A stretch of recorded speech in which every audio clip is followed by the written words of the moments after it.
नमस्कार दोस्तों, संडे चौपाल में आपका एक बार फिर स्वागत है। और दोस्तों, आज की चौपाल का पहला कमेंट हम ले रहे हैं, वो है हमारे किसान दोस्त सत्यम जट। सर, इन दोनों गन्ना बीज में कौन से गन्ने में ज़्यादा वजन निकलता है, 15-023 या 14-201 में? और दूसरा कमेंट इनका है, सर मैं ज़िला बिजनौर से हूँ, मैं अपने खेत में कौन सा गन्ना बीज लगाऊँ, वो काना हो जाता है, और 0238 भी, इस पर उपाय बताएं। तो दोस्तों, जो बात आती है 15-023 और 14-201 गन्ने की, ये दोनों गन्ना वैरायटी अच्छी हैं। और जैसे 15-023 है, ये गन्ना थोड़ा मुलायम होता है, इसकी पोरियां लंबी होती हैं। और जो 14-201 गन्ना है, उसकी पोरियां छोटी होती हैं और वो उसकी अपेक्षा थोड़ा कठोर होता है। और ये 15-023 है, ये भी अच्छी पैदावार देता है, अच्छा वजन देता है। और 14-201 ये भी अच्छा वजन देता है। लेकिन जब बात करते हैं गन्ने के गिरने की, तो ये 15-023 है, ये गन्ना सॉफ्ट होने के कारण, मुलायम होने के कारण इसके गिरने की संभावना रहती है।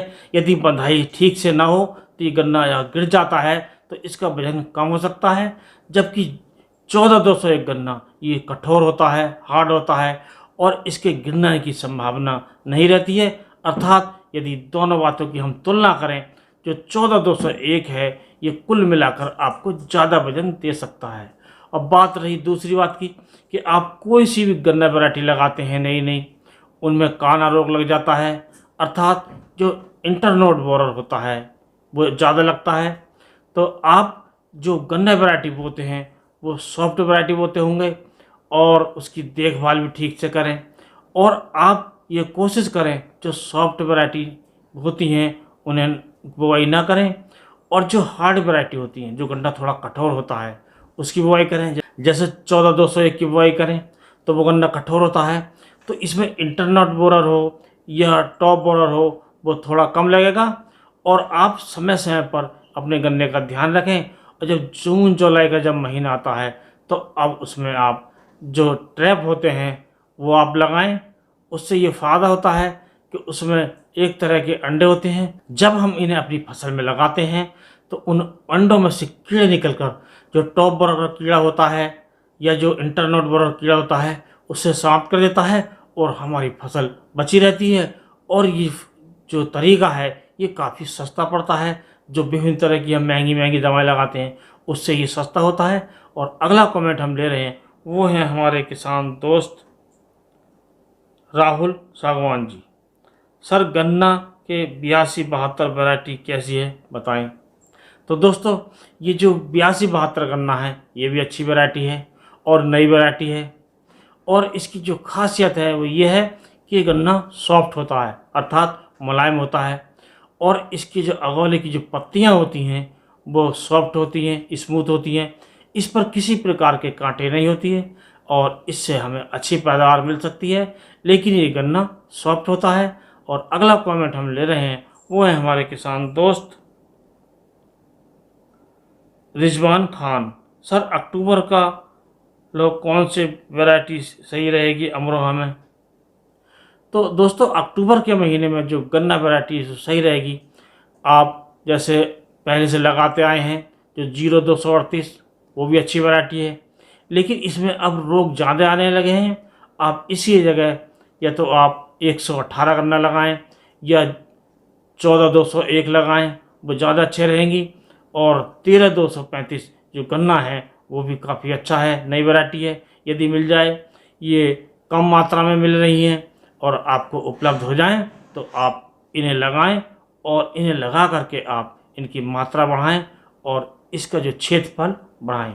तो दोस्तों, अगला कमेंट हम ले रहे हैं, वो है हमारे किसान दोस्त अजय शर्मा जी। बायर प्रोग्रो की 5222 के बारे में बताएं, कैसी है? तो ये वैरायटी की जो बात कर रहे हैं, ये है सरसों की वैरायटी। ये बहुत अच्छी वैरायटी है, और ये काले रंग की होती है और अच्छी पैदावार देने वाली है। और इसकी जो लंबाई है, करीब 170 सेंटीमीटर के आसपास होती है। और ये पकने में करीब 130 से 135 दिन लेती है। और इसमें तेल की मात्रा भी अच्छी है, यानी कि जो 42% इसकी में तेल की मात्रा है और ये अच्छा उत्पादन देती है। और ये इसका जो उत्पादन है वो 12 से 15 कुंटल प्रति एकड़ के हिसाब से हो जाता है। इसकी बुवाई आप कर सकते हैं। और बात रही टाइम की, तो आपको ये अक्टूबर के महीने में अवश्य बोलेनी चाहिए। यदि बाद में बोते हैं तो मौसम की चिंता रहती है, जब कोहरा ज़्यादा आता है और फूल की अवस्था में जब कोहरा आता है तो उससे हमारी पैदावार घट जाती है। दोस्तों, अगला कमेंट हम ले रहे हैं, वो है हमारे किसान दोस्त प्रभात पांडे जी। सर 0118 कैसा है गन्ना, उसके बारे में बताएं।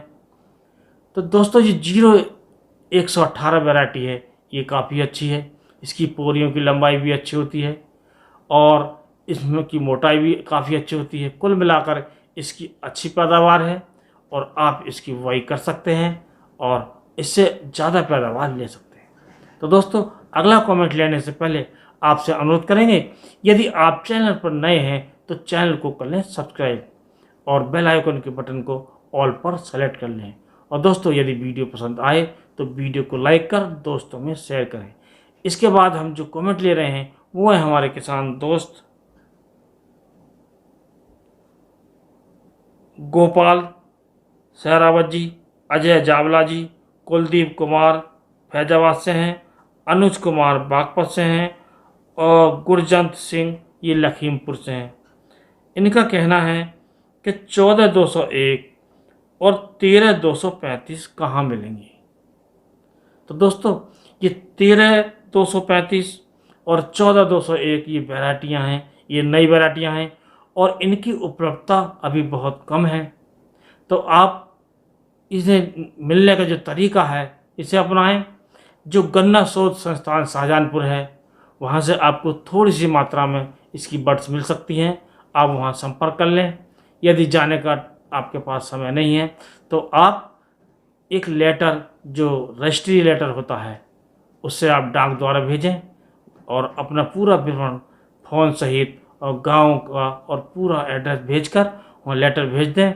तो जब गन्ने का जब वितरण होगा इस बीज का, वो आपको फ़ोन करके बुला लेंगे। इस प्रकार मिल सकती है। और दूसरा तरीका ये है कि आप अपने शुगर मिल से संपर्क कर लें।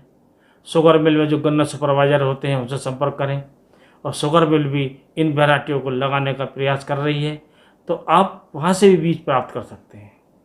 और तीसरा तरीका है कि आपके पास जो ग्रुप है, चाहे व्हाट्सएप ग्रुप है या फेसबुक ग्रुप है, उससे भी आप संपर्क करके उसमें अपना मांग डालकर कि हमें इस बीज की आवश्यकता है, कोई आपका दोस्त, कोई आपका मिलने वाला आपको बता सकता है, तब आपको ये बीज मिल सकता है। और चाहे आपको थोड़ी मात्रा में मिले, आप लगाइए बस और इसे चेक कीजिए ताकि इसे आगे बढ़ाया जा सके और आपकी कसौटी पर यदि खरा उतरता है, अच्छी पैदावार मिलती है, कम लागत में मिलती है और बिना किसी बीमारी के या कम बीमारी के, अर्थात कम दवाएं लगने के बाद भी अच्छी पैदावार मिलती है, तो इन वैरायटियों को आप बढ़ाइए। अगला कमेंट ले रहे हैं, वो है हमारे किसान दोस्त रंजीत चेटवा जी। सर माइक्रो राजा जीरा की फसल में दे सकते हैं क्या? आप मुझे माइक्रो राजा भेज सकते हो सर। आपका नंबर, आपको 20 किलो चाहिए मुझे और गुजरात से हूँ, कितना पेमेंट करना होगा? तो दोस्तों, ये माइक्रो राजा है, आप किसी भी फसल में काम कर सकता है। आप किसी भी फसल में इसका प्रयोग करके अपनी लागत कम कर सकते हैं और पैदावार भी बढ़ा सकते हैं। और आप गुजरात से हैं तो आपके आसपास ही कहीं मिल जाएगा। जो पेस्टिसाइड की दुकान होती हैं, फर्टिलाइज़र की दुकान होती हैं, यहाँ पर आपको मिल जाएगा और आप इसे लेकर अपने खेतों में प्रयोग कर सकते हैं। यहाँ से तो आपका वो किराया भाड़ा बहुत लंबा हो जाएगा और आपको बहुत महंगा पड़ेगा। तो आप किसी नज़दीकी दुकान से आप संपर्क करके इसका प्रयोग करें। अगला कमेंट हम ले रहे हैं, वो है हमारे किसान दोस्त अरुण पाल जी। सर सरसों के बीज के बारे में बताएं, लास्ट बुआई कब तक करें, कौन सा बीज यूज करें? तो दोस्तों, सरसों की जो वैरायटी है, मुख्य वैरायटी, यदि आप काली सरसों बोते हैं तो जो पायोनियर का 45H46 आता है उसकी बुवाई करें। यदि पीली सरसों करते हैं तो महिको की ले सकते हैं जो उल्लास के नाम से आती है, या नाथ की गोल्डी, सुपर गोल्डी आती हैं, इनका प्रयोग कर सकते हैं। और इससे संबंधित वीडियो, इसमें कई प्रकार की वैरायटी हमने बताई हैं, वो चैनल पर आ चुका है। उसे देखकर आप विस्तृत जानकारी प्राप्त कर लें। अब दोस्तों बात आती है बड़े काम की बात की।